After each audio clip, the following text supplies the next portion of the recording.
আসসালামু আলাইকুম। জান্নাত ব্লগ স্টুডিওর পক্ষ থেকে আপনাদেরকে শুভেচ্ছা জানিয়ে আজকের ব্লগটি শুরু করছি। শুরুতে যে রিকোয়েস্টটি থাকবে সেটা হচ্ছে ভিডিওটি ভালো লাগলে ছোট করে একটা লাইক দিবেন, কমেন্টে আপনার মতামত কিংবা পরামর্শ জানাতে পারেন এবং অবশ্যই সাবস্ক্রাইব করে সাথেই থাকবেন।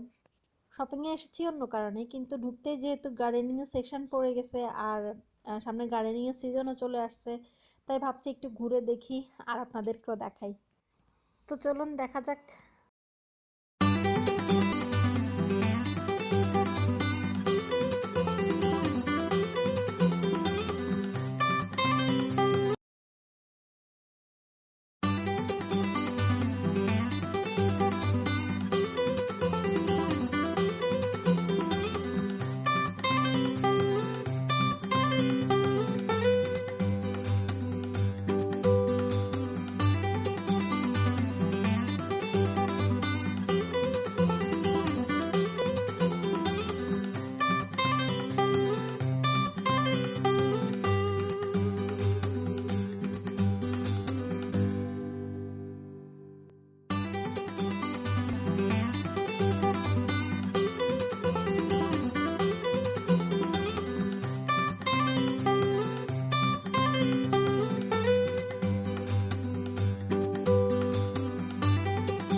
তো আজকে আরও একটা কমন জিনিস আপনাদের সামনে নিয়ে এলাম, সেটা হচ্ছে কিভাবে খোসাসহ চিংড়ি মাছ পরিষ্কার করা যায়। তো আমি এখানে এই চিংড়ি মাছের সামনের পেছনের অংশ আগেই কেটে পরিষ্কার করে নিয়েছি। চিংড়ি মাছের মাথার উপরে এবং মাঝখানে একটা নালি থাকে যেটা মূলত ময়লা। আমরা চিংড়ি মাছের খোসাসহ চিংড়ি মাছগুলো ভাজতে গেলে ময়লাগুলো ভেতরেই রেখে দিই।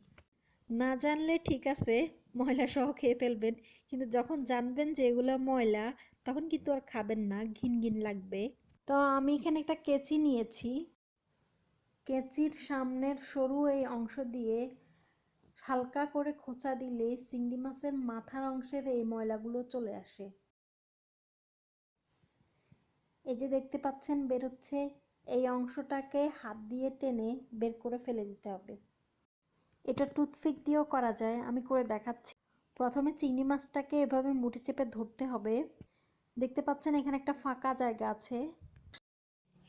এই ফাঁকা জায়গায় টুথপিক ঢুকিয়ে টান দিলেই নালিটা বেরিয়ে আসে। মাঝে মধ্যে নালিটা আসে না, একটু সময় লাগে, বাট এটা কোনো ব্যাপার না, খুবই রেয়ার।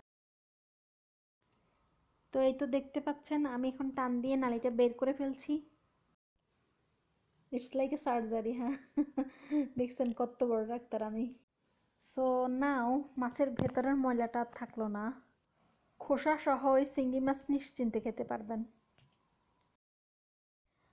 তো অনেক সময় নিচের এই ফাঁকা জায়গা দিয়ে নালিটা না বেরিয়ে আসলে উপরের এই ফাঁকা জায়গা দিয়ে ট্রাই করতে পারেন।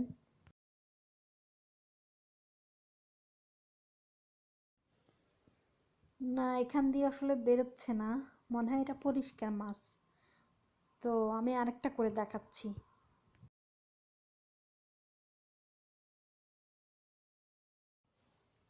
এই যে আপনারা দেখতে পাচ্ছেন নালিটা একদম সুতার মতো সুন্দর হয়ে বেরিয়ে আসছে।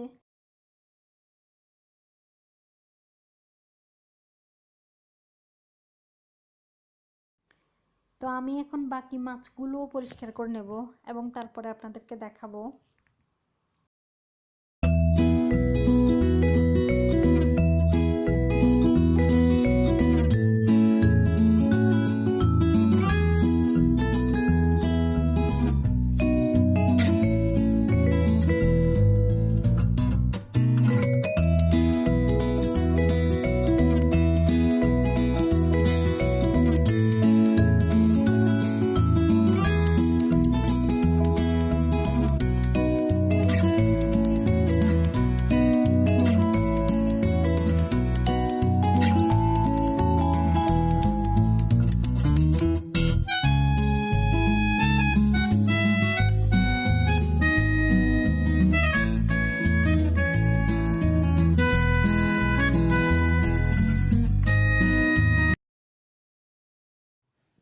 তো এই তো আমার চিংড়ি মাছ রেডি। এটাই ছিল চিংড়ি মাছ পরিষ্কার করার টিপস।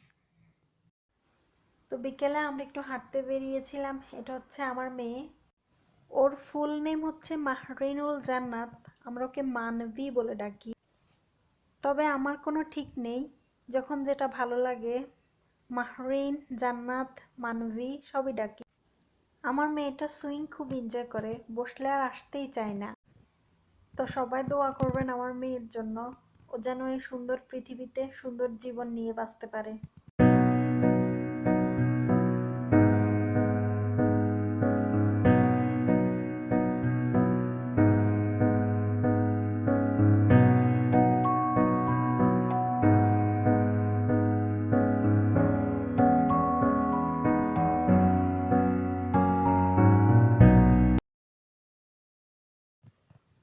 আজকের মতো এখানেই শেষ করলাম।